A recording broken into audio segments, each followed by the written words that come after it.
ఈ నెల 17వ తేదీన చిలకలూరుపేటకు దగ్గరలో టీడీపీ, జనసేన అలాగే భారతీయ జనతా పార్టీకి సంబంధించినటువంటి ఉమ్మడి సభ జరగబోతున్న నేపథ్యంలో ఆ సభకి ప్రధాని మోదీ రాబోతున్న నేపథ్యంలో అక్కడ ఎమర్జెన్సీ ల్యాండింగ్కి ఏర్పాట్లు చేయబోతున్నారు. ఎమర్జెన్సీ ల్యాండింగ్కి ఈరోజు భూమి పూజ కూడా చేయడం జరిగింది. ఇప్పుడు ఇది సర్వత్రా చర్చనీయాంశంగా మారింది. అసలు మోదీ గారు ఏంటి, అక్కడ ఎమర్జెన్సీ ల్యాండింగ్ చేయాల్సిన అవసరం ఏంటి అనేది ఇప్పుడు సర్వత్రా చర్చనీయాంశంగా మారిన నేపథ్యంలో ఈ అంశానికి సంబంధించి మనతో మాట్లాడేందుకు ప్రముఖ రాజకీయ విశ్లేషకులు, ప్రముఖ సీనియర్ జర్నలిస్ట్ సిఎస్ రావు గారు మనతో ఉన్నారు. సార్తో మాట్లాడదాం. సార్ నమస్తే. నమస్తే సార్, ఈ నెల 17వ తేదీన చిలకలూరుపేటలో టీడీపీ, జనసేన అలాగే భారతీయ జనతా పార్టీకి సంబంధించినటువంటి ఉమ్మడి సభ ఒకటి జరగబోతుంది. ఆ సభకి ప్రధాని మోదీ గారు రాబోతున్న నేపథ్యంలో అక్కడ ఎమర్జెన్సీ ల్యాండింగ్కి ఏర్పాట్లు చేస్తూ ఉన్నారు. అసలు ఎమర్జెన్సీ ల్యాండింగ్ చేయాల్సిన అవసరం ఏంటి అనేది ఇప్పుడు సర్వత్రా చర్చనీయాంశంగా మారింది. ఏంటి సార్, అసలు ప్రధాని మోదీ గారు అక్కడ ఎమర్జెన్సీ ల్యాండింగ్ చేయాల్సిన అవసరం ఎందుకు వచ్చింది అంటే ఏం చెప్తారు? ఇప్పుడు ఒకటి ఏంటంటే, మనకు ఆంధ్రప్రదేశ్లో ప్రత్యేకించి నేషనల్ హైవే, ఇప్పుడు చెన్నై వెళ్ళేటువంటి నేషనల్ హైవే చూస్తే కనుక అక్కడ మనకు అక్కడక్కడ కొన్ని చోట్ల ఎమర్జెన్సీ ల్యాండింగ్కి సంబంధించినటువంటి ఏర్పాట్లు చేసి ఉంటారు. అవును. ఎందుకు? కోస్తా అంటే తీరానికి దగ్గరగా ఉంది. అది తీరానికి దగ్గరగా ఉన్నటువంటి నేషనల్ హైవే, అది Chennai highway, Vijayawada to Chennai highway చూసుకుంటే కనుక అది నేషనల్ హైవే. నేషనల్ హైవేకి అక్కడక్కడ కొన్ని పాకెట్స్లో సిక్స్ వే వేస్తున్నారు. సిక్స్ లేన్స్ రోడ్స్ ఉన్నాయి. 6 లేన్స్ రోడ్స్ దగ్గర ఎమర్జెన్సీ ల్యాండింగ్కి సంబంధించినటువంటి ఏర్పాట్లు చేశారు. ఎందుకంటే యుద్ధం జరిగేటప్పుడు, ఒకవేళ ఏదన్నా యుద్ధం జరిగితే కనుక ఎమర్జెన్సీ ల్యాండింగ్ కోసం ఉపయోగపడేలా ఈ నేషనల్ హైవే నిర్మించేటప్పుడే కొన్ని పాకెట్స్లో ఎమర్జెన్సీ ల్యాండింగ్ కోసం ఏర్పాట్లు చేశారు. ఆల్రెడీ అక్కడ రెడీమేడ్గా పోయి విమానాలు దిగచ్చు. ఆల్రెడీ ఇప్పుడు ట్రైనింగ్లో ఉండేటువంటి విమానాలు కొన్ని ఆల్రెడీ దిగాయి, ట్రయల్స్ చేశారు. అయితే ఇప్పుడు బొప్పూడి దగ్గర 17వ తారీఖున తెలుగుదేశం పార్టీ, జనసేన, బీజేపీ సంబంధించినటువంటి తొలి ఎన్నికల మీటింగ్ జరగబోతుంది 17వ తారీఖున. ఈలోపు ఎన్నికల షెడ్యూల్ కూడా వచ్చేటువంటి అవకాశం ఉంది. ఎల్లుండే ఎన్నికల షెడ్యూల్ అంటున్నారు. 17వ తారీఖున తొలి సభ అది. పైగా ఎందుకు ఆ సభ గురించి అందరూ ఆసక్తిగా చూస్తూ ఉన్నారు అని అంటే, నరేంద్ర మోడీ అసలు చంద్రబాబు నాయుడు పార్టిసిపేట్ చేసినటువంటి వేదిక మీద రాడు అని చెప్పి ఒక ప్రచారాన్ని లేవనెత్తింది వైఎస్ఆర్ కాంగ్రెస్ పార్టీ గత కొంతకాలంగా, కొన్ని రోజులుగా కూడా. ఇది ఈ పొత్తు అనే ప్రస్తావన రాగానే రకరకాలుగా పొలవులు చేసి రకరకాల కామెంట్స్ చేశారు. రకరకాలుగా ఆ పొత్తుని విచ్ఛిన్నం చేసే ప్రయత్నం చేశారు. ఎట్టకేలకు పొత్తు ఉంటుందని చెప్పి ఒక కన్ఫర్మేషన్ వచ్చిన తర్వాత నరేంద్ర మోడీ చంద్రబాబు నాయుడుతో కలిసి ప్రచారం చేయరు అనేటువంటి ఒక గాసిప్ని తీసుకొచ్చారు.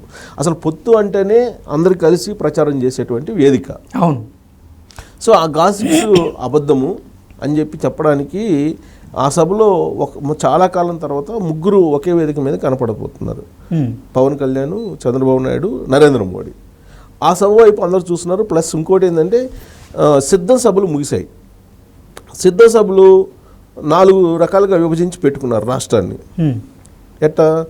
ఉత్తరాంధ్ర, ఉత్తర కోస్తా, రాయలసీమ, దక్షిణ కోస్తా, ఇలా 4 భాగాలుగా విభజించాడు జగన్మోహన్ రెడ్డి.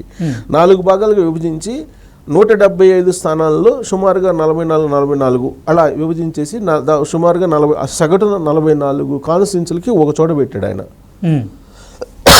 ఆయన పెట్టినటువంటి సభలో.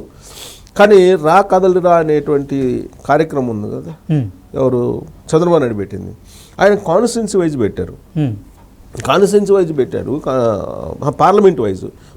వైజ్ పెట్టారు. ఒక పార్లమెంట్లో ఒక కాన్స్టిట్యున్సీలో పెట్టారు. 1,00,000 మంది వచ్చారు, సుమారుగా 1,00,000. కానీ జగన్మోహన్ రెడ్డి పెట్టింది ఏంది? 44 కాన్స్టిట్యున్సీలకు సంబంధించి పెట్టారు. 44 కాన్స్టిట్యున్సీలకు పెట్టిన అక్కడ వచ్చింది 2,00,000 మ్యాక్సిమం, 1,80,000 నుంచి 2,00,000. ఇప్పుడు చంద్రబాబు నాయుడు ఏమో పార్లమెంట్కి ఒక చోట పెడితేనే 1,00,000 మంది వచ్చారు. అట్లాంటి పార్లమెంట్లు 5 లేదా 4 పార్లమెంట్కి కలిపి ఆయన పెట్టాడు. అంటే 4 అంటే ఎంతమంది రావాలి? దాదాపు 5-6 లక్షల మంది రావాలి. 5-6 లక్షల మంది నాకు కనపడలేదు కదా. అంటే సిద్ధం సభలు కదలరా సభలతో పోల్చుకుంటే కనుక పెద్ద సక్సెస్ అయినట్టే కనపడట్ల సిద్ధం సభలు. ఇప్పుడు ఎన్నికల సభ, ఇది ఎన్నికల తొలి సభ. అందుట్లో 3 పార్టీలు కలిసి కూటమి ఫైనల్ అయిన తర్వాత జరుగుతున్న సభ. వాళ్ళ టార్గెట్ ఏంటి? 16 లక్షల మంది వస్తారని, 16 లక్షల మంది వస్తారని చెప్పి టార్గెట్.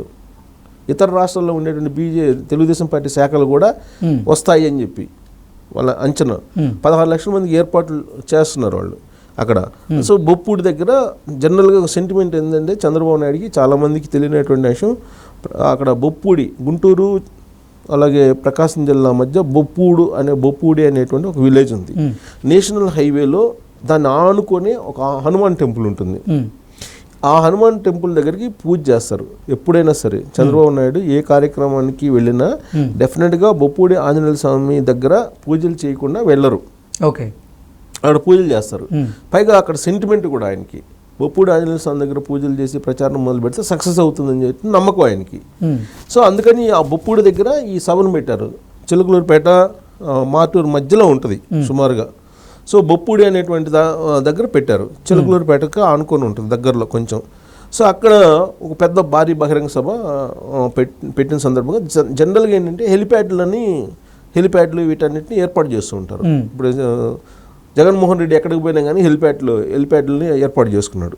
కానీ చంద్రబాబు నాయుడు ఏంటంటే ఖర్చులు ఎక్కువ కాకుండా వీళ్ళని తక్కువ ఖర్చులో ఎక్కువ మంది జనాలని వస్తారు, ఎలాగో వస్తారు, వీళ్ళని తక్కువగా ఖర్చుతోటి ప్రచారాన్ని చేయాలనుకుని ఆయన అందుబాటులో ఉండేటువంటి దాన్ని ఉపయోగించుకోవడంలో చంద్రబాబు నాయుడు ఎప్పుడు కూడా ముందుంటారు. అందుకని రెడీమేడ్గా ఇప్పుడు ఎమర్జెన్సీ ల్యాండింగ్స్ హైవేలో ఉన్నాయి. బొప్పూడి అనేది అక్కడ హైవే పక్కన సభ కూడా. సో ఆ హైవేలో ఎమర్జెన్సీ ల్యాండింగ్ ఏరియా ఉంది అక్కడ. ఆ ఎమర్జెన్సీ ల్యాండింగ్ ఏరియా దగ్గరికి ఇప్పుడు నరేంద్ర మోడీ సెక్యూరిటీ చూసేటువంటి వాళ్ళందరూ ఇవాళ రీచ్ అయ్యారు. అక్కడ ఇవాళ భూమి పూజ కూడా చేశారు. ఇది సభకు సంబంధించిన ఏర్పాట్లు చేయడానికి లోకేష్ వెళ్ళి అక్కడ భూమి పూజ కూడా చేశారు. అయితే నేషనల్ సెక్యూరిటీ వాళ్ళు వచ్చేసి నరేంద్ర మోడీ ఎమర్జెన్సీ ల్యాండింగ్ ఎక్కడ చేయాలని చెప్పి అక్కడ ఆ ఎమర్జెన్సీ ల్యాండింగ్ ప్రాంతాన్ని చూసి అక్కడ ఓకే చేశారు. ఓకే, ట్రయల్ రన్ చేశారు. ట్రయల్ చేసి ఓకే అనుకున్నారు. అంటే నరేంద్ర మోడీ హెలికాప్టర్లోనే వెళ్ళాల్సిన అవసరం లేదు, విమానంలో కూడా వెళ్ళొచ్చు. ఓకే, సహజంగా ఏంటంటే హెలికాప్టర్లో ల్యాండ్ అవుతుంటారు. కానీ విమానంలో కూడా వెళ్ళేటువంటి వెసులుబాటు ఇప్పుడు అక్కడ బొప్పూడి సభలో ఉంది. సరే, నరేంద్ర మోడీ విమానంలో వెళ్తారా లేకపోతే హెలికాప్టర్లో వెళ్తారా అనేది ఆయన ఇష్టం ప్రధానమంత్రిగా. సో ఎలా వెళ్ళినా కానీ అక్కడ ఎమర్జెన్సీ ల్యాండింగ్కి ఏర్పాట్లు మాత్రం సిద్ధంగా ఉన్నాయి. ట్రయల్స్ కూడా వేశారు. అద్భుతంగా ఉంది. నేషనల్ హైవే అక్కడ నిర్మించినటువంటి ఎమర్జెన్సీ ల్యాండింగ్ ఏరియా ఏదైతే ఉందో అది బాగుంది. దాదాపుగా ఎమర్జెన్సీ ల్యాండింగ్ ఏరియా హైవేలో మనం కూడా వెళ్ళినప్పుడు మనం చూస్తే కనుక దాదాపు 3-4 కిలోమీటర్ల దూరంలో ఉంటుంది అది. ఇది ఈ హైవేలో మన ఎయిర్పోర్ట్లో ఉండేలాగానే ఉంటుంది. ఎయిర్పోర్ట్లో ఏ విధంగా చేస్తారో అది అలానే ఉంటుంది. అది రన్వే మాదిరిగానే ఉంటుంది. అది రోడ్డు కూడా రన్వే మాదిరిగానే ఉంటుంది. సో కాబట్టి ఇవాళ ట్రయల్ రన్స్ వేసి ఓకే అనుకున్నారు. నరేంద్ర మోడీ ఎమర్జెన్సీ ల్యాండింగ్ కూడా చెయ్యొచ్చు అక్కడ. చేసేటువంటి ఏర్పాట్లు కూడా చేశారు. సో భారీ ఏర్పాట్లు చేశారు. సభ కూడా సక్సెస్ అవుతుంది. 16 లక్షల మందిని ఎక్స్పెక్ట్ చేస్తున్నారు 3 పార్టీల తరఫు నుంచి. సో అక్కడి నుంచే నీకు అసలు కౌంట్ డౌన్ జగన్మోహన్ రెడ్డికి ప్రారంభం అవుతుంది అనేలాగా చెయ్యాలి అనేటువంటి కాన్సెప్ట్తో వెళ్తున్నారు. భూమి పూజ కూడా చేశారు కాబట్టి చూడాలి ఆ రోజు ఏం జరుగుతుంది 17వ తారీఖు అనేది. మనం కూడా ఆసక్తిగా చూస్తున్నాం అసలు ఏం చేస్తారు వీళ్ళని. సో చంద్రబాబు నాయుడు ఏం చేసినా కొంచెం వ్యూహాత్మకంగా చేస్తుంటారు కాబట్టి డెఫినెట్గా దాన్ని అనుకున్న రీతిలో సక్సెస్ అవుతుందని చెప్పి కూడా అనుకోవచ్చు ఇప్పుడు ఉండేటువంటి పబ్లిక్ మూడ్ని బట్టి. Okay sir, thank you so much.